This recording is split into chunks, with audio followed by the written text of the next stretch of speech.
and welcome to a new episode of the Diaries of Everything Ching. I hope you have your beverage, whether it's hot, cold, or warm. I do not discriminate.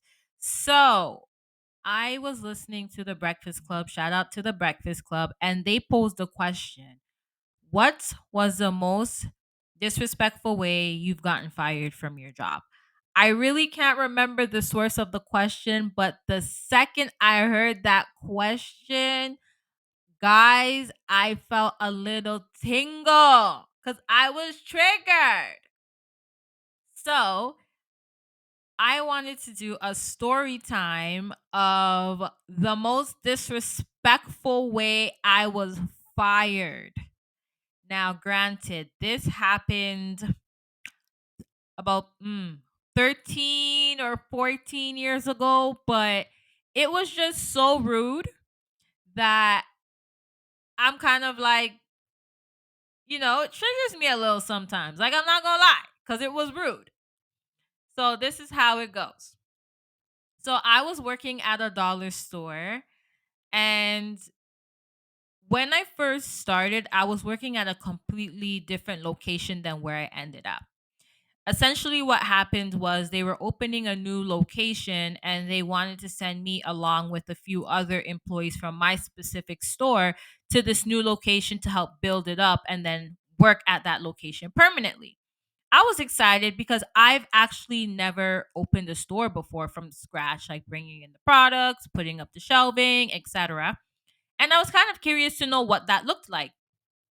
So, the team that we built over there was a really nice team, essentially. Like, we were professional, but at the same time, we knew how to have fun. So I had this assistant manager, loved him to pieces.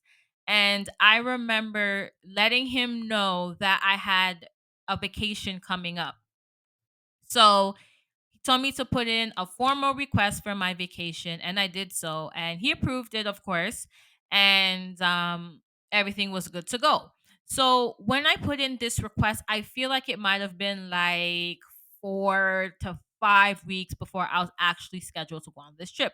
I did it way in advance because I didn't want to have any issues with holidays. Because when I went on this trip, it was in December, and a lot of people like to take time off around that time to travel. So that was good and that was great. And I was excited for the trip. In the midst of that trip, the ASM that I had was transferred to a store that was closer to his home. This is a transfer he's been working on from since he started with us, but it finally came through. So when he left, they replaced him with this evil woman. I don't know what her issue was, but she just came in wrong. She had an attitude. So I was nervous because I knew I didn't like this woman. Also, I knew how mean she was because I've seen her in action. So I went to my ASM and I wanted to kind of make sure that my holiday was still good to go because at this time I was leaving in like a week. So he said, yes, it's in the system. It was sent. Everything is good to go. Don't worry about it. She can't make any changes because somebody from the higher up kind of approved it. So she can't go over their heads. So I felt good about that and that was fine. So I went on my vacation. I went to Jamaica. It was great. I was there for 7 days. And when I landed, I took an extra day off, which is something that I put in. I actually put that I was going to be back 2 days after my return time because I wanted to give myself time to, kind of unpack and unwind and things of that sort. So after that second day, I called into my dollar store location to get my schedule to kind of let them know, hey, I'm back, which they should have known because it was in the request. And I wanted to kind of get my schedule moving forward.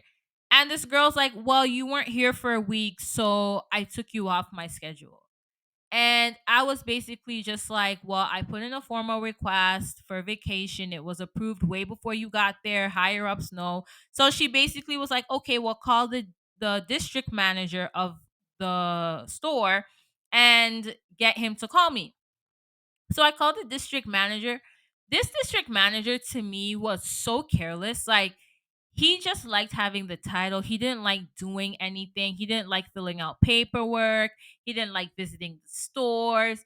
He just wanted to be behind a desk doing nothing. So I call him, and like I said, well, why did I say said like that? Sorry.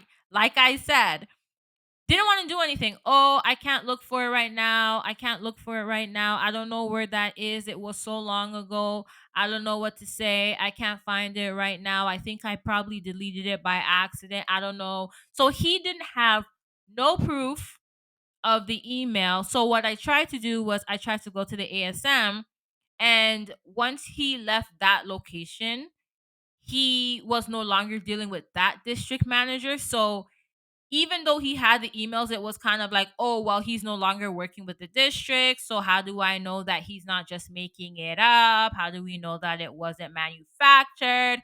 And all of this stuff. And I just got to a point where I'm just like, you know what? Fuck this place. Because if I have to go through these hoops to go back, going back is going to be hell. And I was already having issues with that specific ASM anyway. So what I wanted to do was I wanted to file a complaint with her, sorry, about her to someone above the district manager, which is now the regional manager.